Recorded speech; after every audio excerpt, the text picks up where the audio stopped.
श्री क्षेत्र नृसिंहवाडी येथील श्री दत्त मंदिरात चालू वर्षातील पहिला दक्षिणद्वार सोहळा मंगळवारी पहाटे 3:30 वाजता अत्यंत भक्तिमय वातावरणात संपन्न झाला.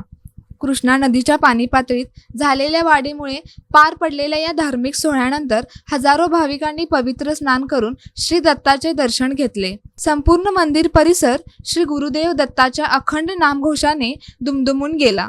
कोल्हापूर, सांगली आणि सातारा जिल्ह्यात गेल्या 2 दिवसांपासून झालेल्या मुसळधार पावसामुळे कृष्णा नदीला पूर आला आहे. सोमवारी सायंकाळीच नदीचे पाणी श्री दत्त मंदिर परिसरात पोहोचले होते. रात्रीभर पाण्याची पातळी सुमारे 5 फूट वाढल्याने पहाटे 3:30 वाजता चालू वर्षातील पहिला दक्षिणद्वार सोहळा पार पडला.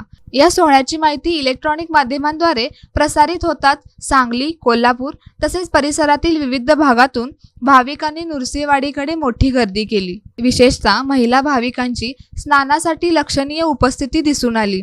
पहाटेपासूनच मंदिर परिसरात दर्शनासाठी रांगा लागल्या होत्या. भाविकांची वाढती संख्या लक्षात घेऊन श्री नृसिंह सरस्वती स्वामी दत्त देवस्थानातर्फे अतिरिक्त सुरक्षा रक्षकांची नियुक्ती करण्यात आली असून भाविकांना कोणताही त्रास होऊ नये यासाठी आवश्यक उपाययोजना करण्यात आल्या आहेत.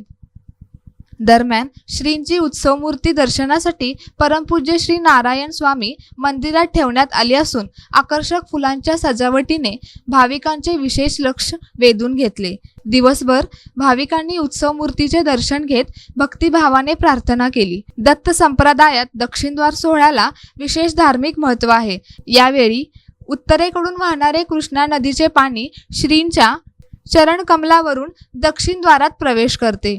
या पवित्र क्षणी स्नान करून श्री दत्तांचे दर्शन घेतल्यास विशेष पुण्य लाभते अशी भाविकांची श्रद्धा आहे. त्यामुळे या सोहळ्याच्या निमित्ताने नृसिंहवाडीमध्ये दिवसभर भक्तिमय, उत्सवी आणि आध्यात्मिक वातावरण अनुभवायला मिळाले.